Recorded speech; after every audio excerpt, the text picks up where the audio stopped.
সকলকে খুলনা প্রতিদিনের লাইভে স্বাগত জানাচ্ছি। আমরা আছি এখন খুলনার গল্লামারি যে বুড়ো মৌলবীর দরগা রোডে। এখানে একজন ব্যক্তি যার নাম সোহেল বাসার,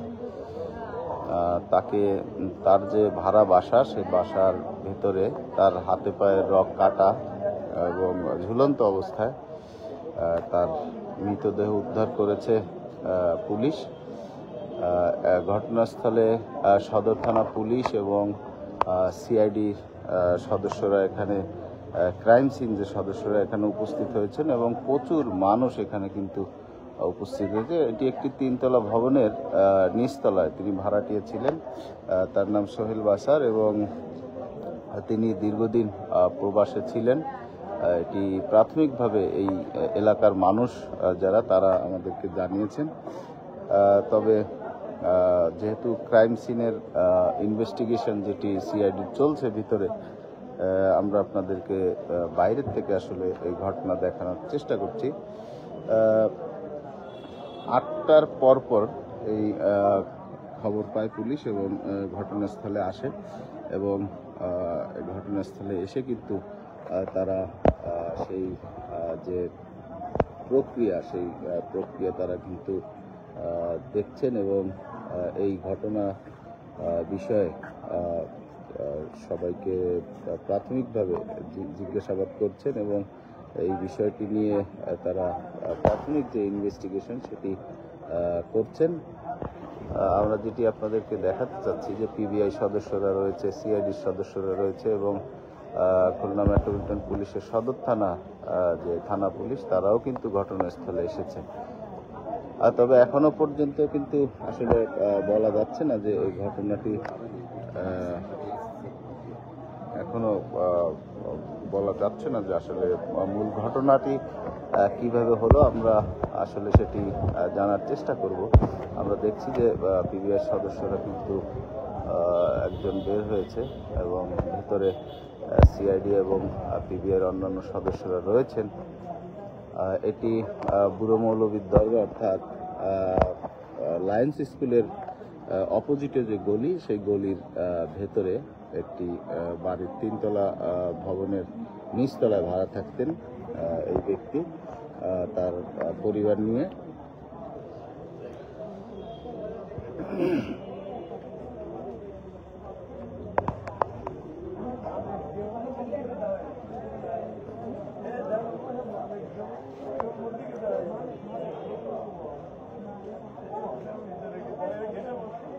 দর্শক, আমরা প্রাথমিকভাবে জানার চেষ্টা করেছি যে আসলে এটি এই ঘটনার বিষয়ে আমরা জানার চেষ্টা করেছি। তবে এখনো পর্যন্ত কিন্তু আসলে এটি কিভাবে ঘটলো সেই বিষয়ে কিন্তু এখনো কেউ নিশ্চিত হতে পারেনি। তবে তার হাত পায়ের রক্ত কাটা অবস্থায় এবং রক্তক্ষরণ হয়েছে প্রচণ্ড পরিমাণে এবং তার যে ঝুলন্ত অবস্থায় ছিল সেটি কিন্তু আমরা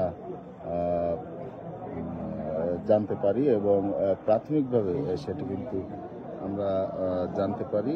এখন পর্যন্ত আমরা যেটি জেনেছি, এখানে কিন্তু শত শত মানুষ, কিন্তু এলাকার মানুষ, তারা কিন্তু জড়ো হয়েছেন এই বাড়িটির সামনে এবং তারা কিন্তু এখানে দেখছেন। আমরা যদি আপনাদেরকে দেখানোর চেষ্টা করি যে আসলে এখানে প্রচুর পরিমাণে মানুষের কিন্তু উপস্থিতি এখানে হয়েছে এবং তারা কিন্তু এখানে রয়েছে এবং ভেতরে পুলিশ, সিআইডি এবং পিবিআই সদস্যরা রয়েছেন। তারা এই বিষয়টি তারা কিন্তু খতিয়ে দেখছেন যে আসলে কিভাবে ঘটনাটি ঘটলো বা কি হয়েছে সেই বিষয়ে কিন্তু তারা প্রাথমিকভাবে জিজ্ঞাসাবাদ করছেন। স্থানীয় যারা আশেপাশের লোক রয়েছেন, অন্যান্য ফ্ল্যাটের বা যে ব্যক্তির লাশ উদ্ধার হলো তার পরিবারের সদস্যদের, এটি অনেকে প্রশ্ন করছেন যে কোত্থেকে এটি খুলনা বানানটি আসলে অনেকেই আমাকে লিখছেন যে খুলনা বানান, এই মুহূর্তে ঠিক করতে পারছি না, কারণ আমরা তাড়াহুড়ো করে আসলে লাইভ দিয়েছি, এই কারণে হয়তো ভুল হয়েছে। আমরা ওটি ঠিক করে দিব, সেটি আমরা ঠিক করে দিব অবশ্যই। তবে এটি হচ্ছে নগরীর, খুলনা মহানগরীর যে গল্লামারি এলাকা থেকে গল্লামারি যে বুড়ো মৌলভীর দরগা রোড, সেই রোডের একটি বাড়ি, 3তলা বাড়ি, সেই বাড়ির ভেতরে কিন্তু এই ঘটনাটি ঘটেছে। এবং আমরা কিন্তু দেখানোর চেষ্টা করছি যে এখনো কিন্তু এখানে পুরোপুরি সেইভাবে বিস্তারিত পাওয়া যাচ্ছে না, কারণ ভিতরে কিন্তু প্রাথমিকভাবে জিজ্ঞাসাবাদ করছে যারা সিআইডির সদস্যরা রয়েছেন বা অন্যান্য আইনশৃঙ্খলা বাহিনীর সদস্যরা রয়েছেন, বিশেষ করে পিবিআই সদস্যরা রয়েছেন, সিআইডির সদস্যরা রয়েছেন। তারা এই বিষয়ে খোঁজখবর নিচ্ছেন এবং জিজ্ঞাসাবাদ করছেন প্রাথমিকভাবে সকলকে, যে এটি কিভাবে হতে পারে বা তাদের কোনো একটি সূত্র তারা খুঁজছেন। যেটি আপনাদেরকে বলছিলাম, ভেতরে কিন্তু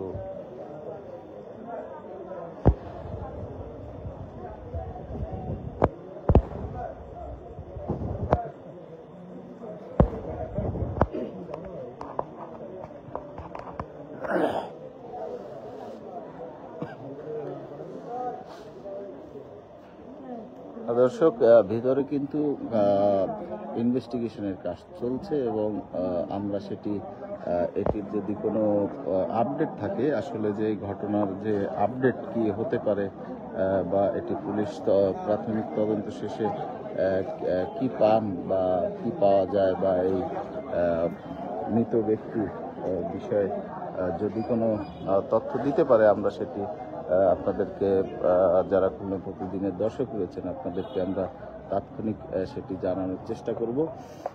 যারা এতক্ষণ আমাদের সাথে লাইভে ছিলেন, আমরা এই ফার্স্ট